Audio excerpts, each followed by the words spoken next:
అప్పుడు మాట్లాడాడు.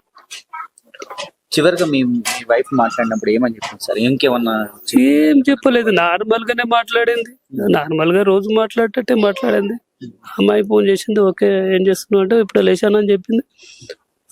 సరే ఓకేరా, ఎట్లున్నావు, ఆరోగ్యం ఉందా, విశాల్ రెడ్డికి చేసావా, చెరికి చేసావా, వాళ్ళు ఎలా ఉన్నారు అని అడిగాను.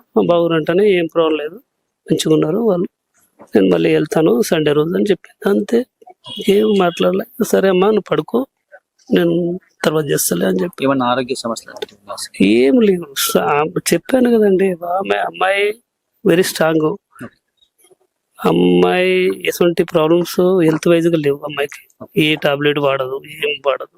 అలా ఈ వార్త తెలిసినాక మీరు ఎట్లా అసలు ఇక్కడికి వచ్చాక చూశాక గుండె అయిపోయిందండి. ఎందుకు అంటే ఒక్కరు ప్రేమ ప్రేమ అంత కేరింగ్ చూసుకునేది నా వైఫ్. పిల్లలు మా చెర్రి, నా తల్లి, చిట్టు తల్లి చెర్రీ అంటే చేతన్ చేతనారెడ్డి, ముద్దుగా చెర్రి అంటారు. కానీ జీవితంలో నాకు వదిలిపెట్టి వెళ్ళిపోయారు అందరు. నేను ఎవరు ఇష్టపడ్డానో వాళ్ళే లేరు.